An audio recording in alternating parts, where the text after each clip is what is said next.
If you're anything like me, you also just found out that Peel has 3 black iPhone cases. Let's check them all out.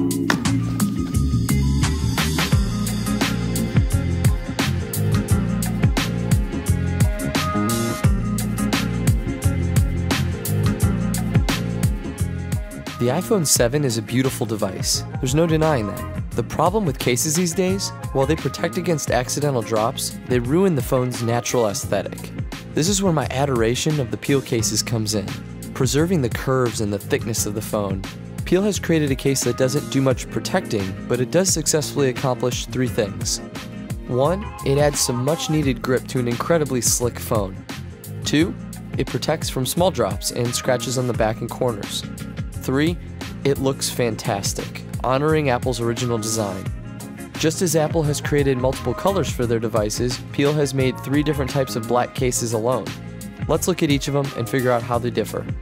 First, the black case. This was the first released, and it's also the first product I ever reviewed.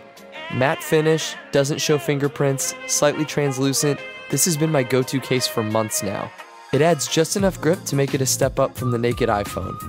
Second is the jet black case.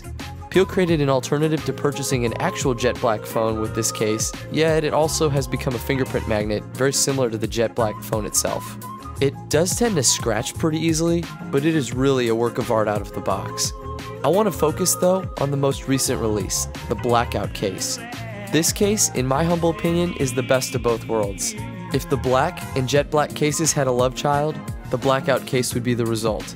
Unlike the black case, the logo doesn't show through at all. It's completely opaque. I love how deep the black color is while avoiding the fingerprints of the jet black case. The grip of the black and the beauty of the jet black with none of the downsides. In terms of fit, all 3 hug the phone identically, perfectly outlining the buttons and lightning cutout.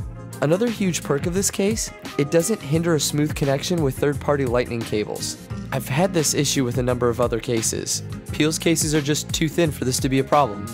Looking at this drop test, you'll see that the phone performed, yeah right.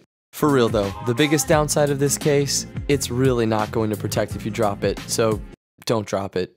Just don't. It's important to know too that this case will tend to stretch out over time. I've seen this after 6 months of using the black case. It still works fine, but comes on and off far easier than when first purchased.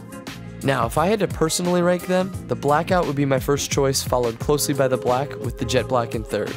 I was never really enthused about the jet black iPhone, and so a case to achieve this doesn't intrigue me all that much. Simplicity, elegance, a beautiful form factor, these are what make the Peel case stand out in the crowd.